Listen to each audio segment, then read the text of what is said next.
Hi guys, it's lilymutamztv, also known as Z, girl from Zambia.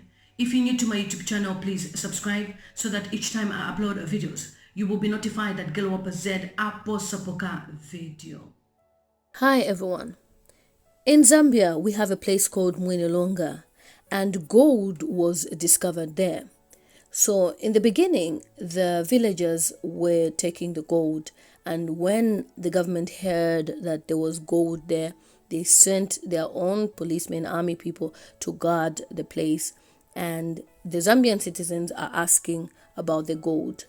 What's happening with the gold? We need shares in the gold. And then this audio is of a minister or somebody, a government official, speaking to somebody about the mines. Now, it's shocking that they are planning on resources that are supposed to be for the Zambian citizens. And they are making plans and they are becoming richer whilst the Zambian people are poorer. So today we're going to have a discussion after this audio this evening. Let's meet around 4 p.m. British time. Listen to this audio and tell me what you think in the comment section below. Good morning, Director Tembo.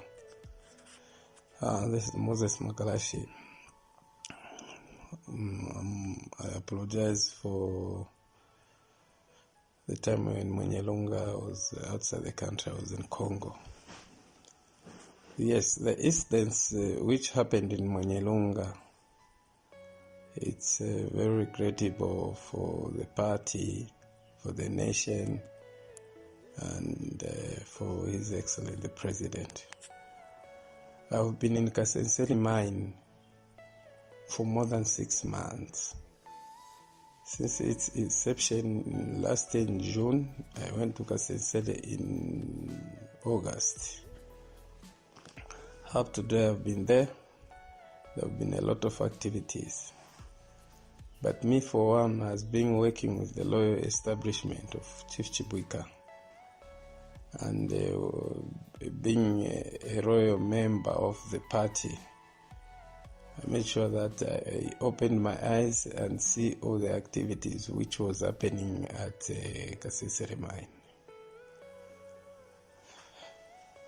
Unfortunately, there was a time when they were digging, Ivan, Chabu, and the others. They were getting the material using an excavator and tippers. They got more than 400 trucks which they went to hide in a mine called Sabisha. And that time, the party officials, including the provincial chairman, was even the one supervising at some time, at some days. And until when the president came in. But before the president arrived at the pit, Honorable Msukwa, Kungo, me, and the PS for mines and other senior provincial and national party officials and ministers were there.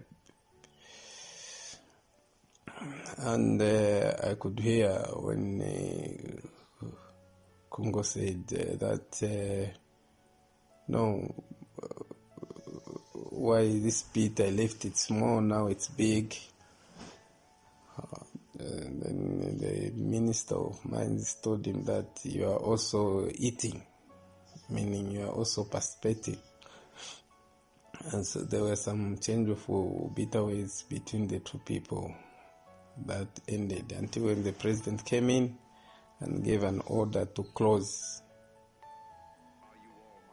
the mine and to make sure that all people were removed, especially the foreigners who were within the area of Kaseseli. The market was disbanded, and that happened in the next few days. The army were brought in and there was a proper cleanup. After that, the mine was closed for about a week or so. Then there came a company called Anabet. And those guys were doing operation privately. Mostly they were doing at night.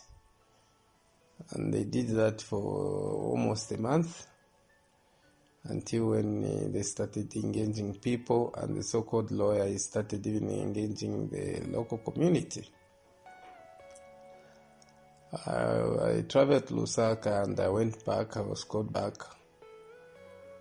And on the first day, I think it was on 17th of March, we went into the mine. And we were there overnight to 18th. And on 17th we were benching. We were trying to get on the van. And on 18th we started collecting the materials. Unfortunately, I started receiving phone calls from DIO, Mr. Kapata, from Mwenyelunga district, who was calling me, where are you? I told him I'm at the mine. Then he asked, what is happening there? I told him, no, there are some activities.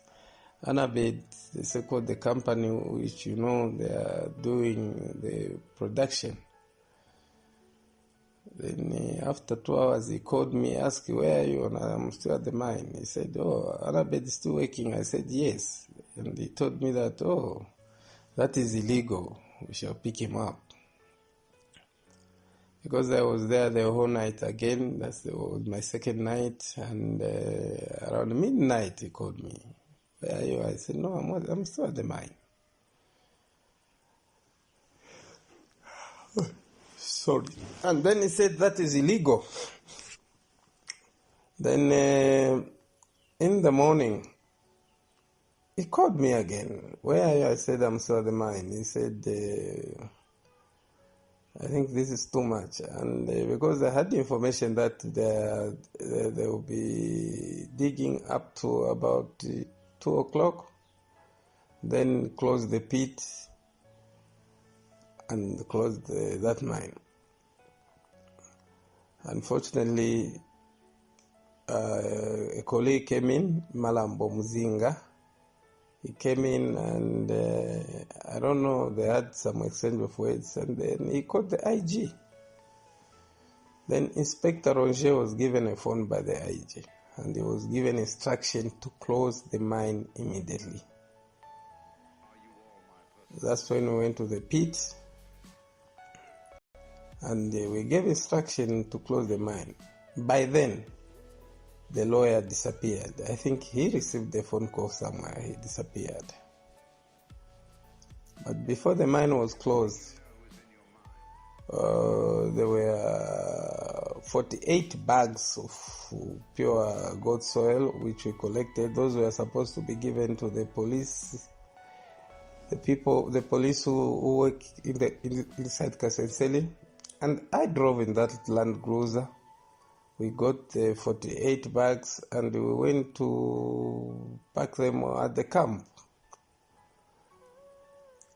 As we were arriving at the camp with the 48 bags in the Land Cruiser, we find the DIO and the officer in charge, Mwenyelunga, they are already there.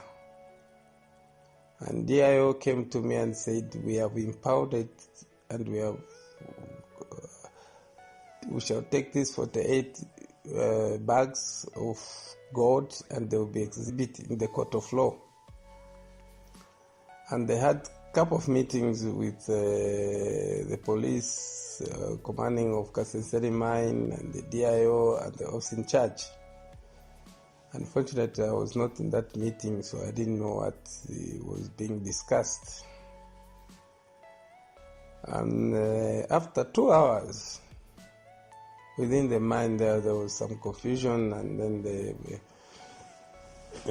the DIO went and parked his vehicle. They started loading the material in DIO's vehicle. That's when Mr. Shonga, Inspector Shonga, the commander in Kasenseli mine, came in and said, no, DIO, just leave those bags, I'll bring them back. Apart from that 48 bags, there were another 123 bags which remained at the mine site. So I and Clever Kanyama, the son of His Royal Highness Chief Kanyama, we went and we loaded those bags with the help of some PF cadres who came from Solwezi. By then, at the mine, I saw the provincial youth chairman, Mr. Hara, who was talking to Annabeth, the man who claimed that he had the license to mine there. And when he saw me, I could see that he had something like fear or something, and he just disappeared. But he left some boys, some youths at the mine who were even accompanying the material. So we took those 123 bags material and we went to the camp at the police in Kasenseri. So there were a lot of confusion. Headmen wanted some sacks, and the villagers, they organized themselves. They closed even the road on exit of Kasensere mine, and they said, no, we are not going to allow any vehicle to come out until they give what belongs to us. Unfortunately enough, the lawyer came in a smart mood. He came in the suit, and already the police have already left. That's when we released 30 bags of 123, and we gave them to the village, the headmen and the villagers, and some we gave them to, 5 we gave them to Mr. Kapaipi, who the kingdom owed him some money for one of the traditional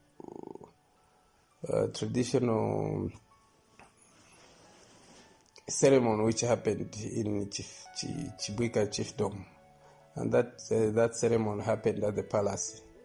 So he had put in his money, and there was given 5 bags for payment. Then the route was open.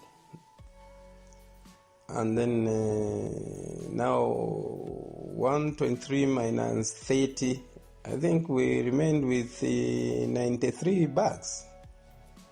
And those 93 bags, we escorted them into the Boma. There were 11 vehicles in that escort. I remember Mr. Annabeth was given 2 police officers to be in his car. Then in the vehicle which was carrying the goat, there was a brother to His Royal Highness Chibwika, and the son of Royal Highness Kanyama, and there was another gentleman there who I didn't recognize very well. Then at the back of that van, Land Cruiser which was carrying material, there were about 4 PF cadres and a police officer. So as we drove into the Boma, we followed the convoy. When we reached the Boma, the car for Annabeth was instructed to enter the police station, including the vehicle for Chief Kanyama. And the rest, they said you shouldn't enter.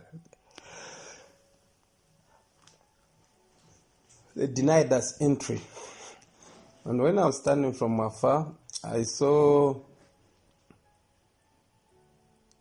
the Land Cruiser for Chief Kanyama entering at the back of police station Mwenyelunga. Before that,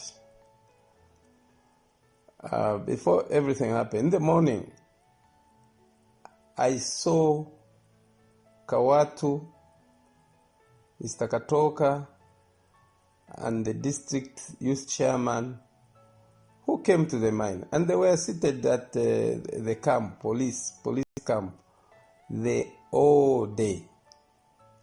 I don't know what they were discussing, and I asked the police command, what are these people doing here? Because when we were working, when we were doing everything, they were not there. Suddenly they have just come here, the whole day they are seated here. I didn't receive any answer. And when we reached the police, I received information that there are some senior officers who are traveling from Solwezi to Mwenyelunga.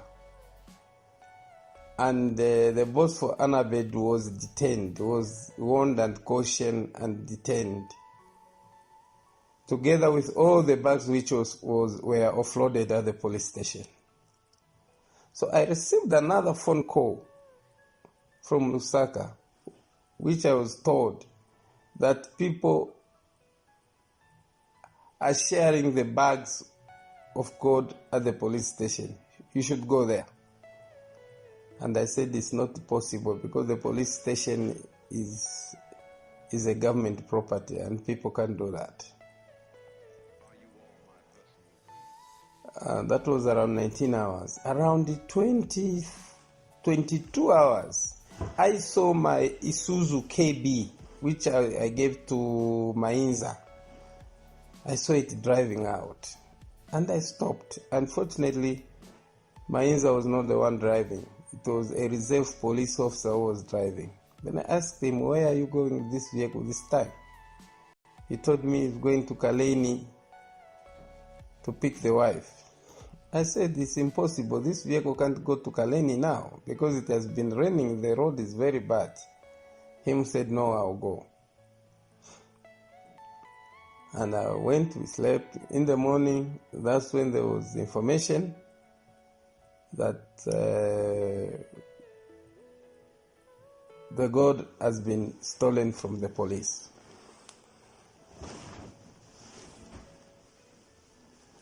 During the day, sir, we heard they were washing the gold at Nyangombe River. Nyangombe is a place as if about 10 kilometers off the road, as if you are coming to Solwezi from Mwenyelunga. And I heard there was a fight there between PF cadres. Then, because on those materials which were dug that day, 19, they were supposed to 25 bags were supposed to be given to the chiefdom of Chibuika, and I was supposed to collect that. Unfortunately, it was all taken. And when I went to the police in the morning, I met DCIO, Mr. Banda, and Mr. Shonga. They were in the Land Cruiser driving out. And I asked Mr. Banda, where are you going? He told me they're going to pay Ketesko to Chief Chibuika. And in the process, as I was interviewing people, I got full information that Kungo was at the police station in Mwenyelunga and he collected some bags of gold and went with them to Solwezi. Then I called the chief. Ask Your Royal Highness, are you with Mr. Banda there?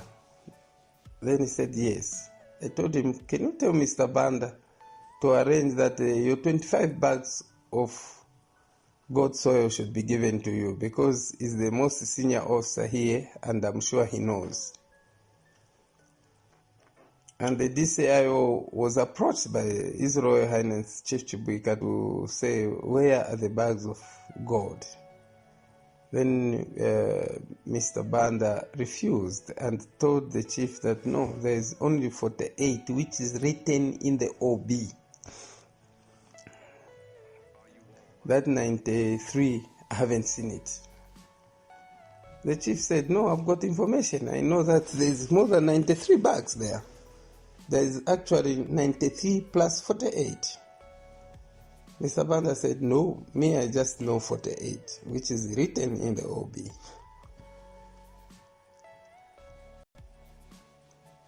And that's how happens. When Mr. Banda came back from the chiefdom, I approached him. I told him myself, Mr. Banda, there were 93 bags again, apart from the 48. He said, I don't know. Then 2 days later, I was called by the police reserve because I knew he was under pressure. He was taken to the DC's office. He called me, Ukova. He called me in Marentos. He said, just come alone, don't come with anyone. And I went to meet him. Then he told me that the gold which has been claimed to be stolen, they're still at the police. I asked him how. He said no, because the time when we offloaded from Chief Kanyama's vehicle, we put them in one office. When everyone left, we removed them from that office to put them in the other office. Because we knew that that office where we had put them, it was danger. Because people have seen that they're in this office. They can break the office and steal the material. I said, oh, is that true? He said, yes. Then I told him, why did you use the vehicle to transfer those materials? He refused. He said, I didn't do that.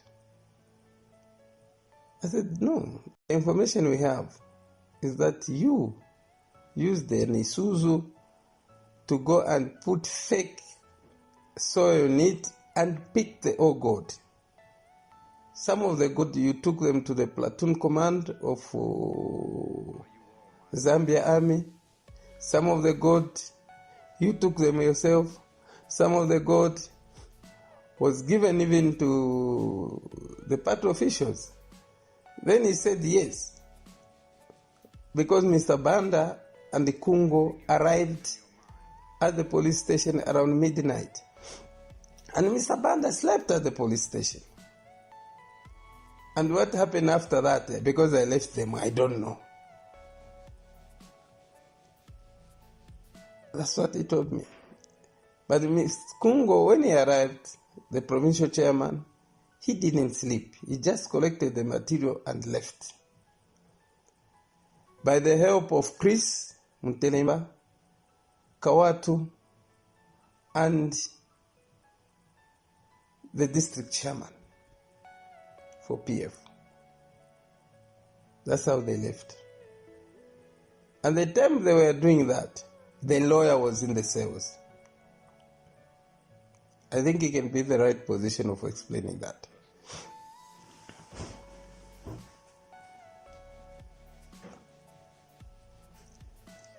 And then, when he told me that, I approached my Inza, my driver, my mechanic, and I asked him. My Inza said, no. He has a video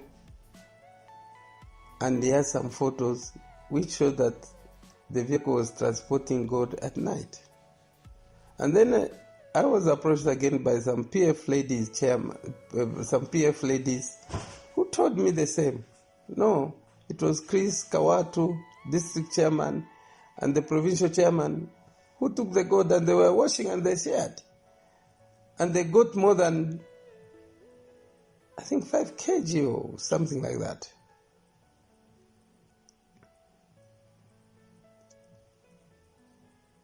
That's what happened, boss.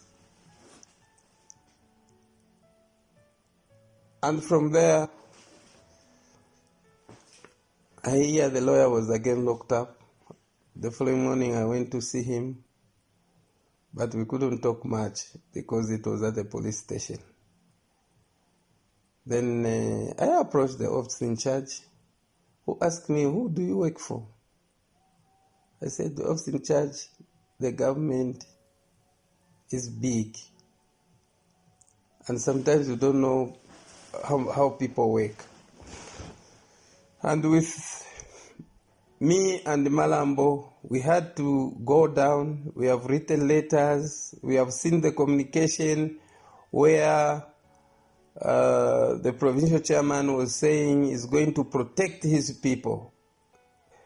The WhatsApp messages which I have, I'll forward them to you. The letters which I have, I'll forward them to you. The photos which I have, I'll forward them to you, so that they'll be part of that evidence. But for now, what we need to do, we need votes. We need votes, the whole country, including Mwenyelunga. The president is working entirely very hard. He's not sleeping with this COVID-19. He's thinking of his people and the people who are working with him. They are busy destroying his name. But I assure them, as I know Zambia and Zambians and the president, the way he's doing, the president is going to go through. But the people who are working against him, they'll be in trouble. And they shouldn't think that the president is a quiet man. The president is not quiet. He's watching each and everyone.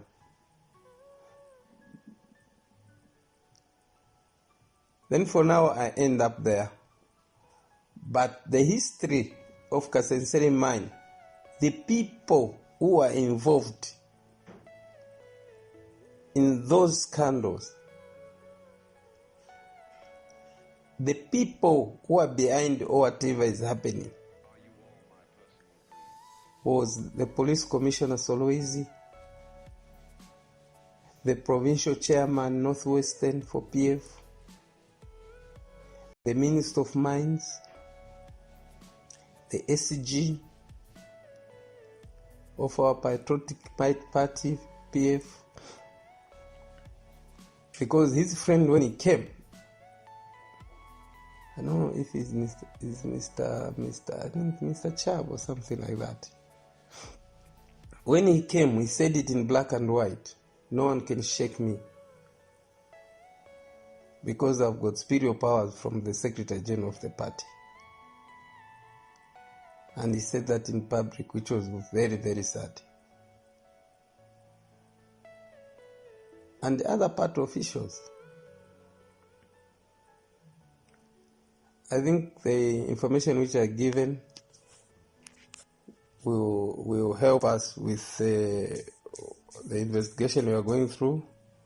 But if there will be anything needed for immediate information, please, you can call me, and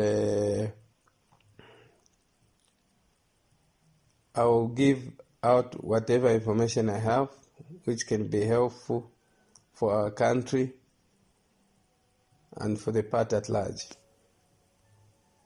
Thank you very much, sir.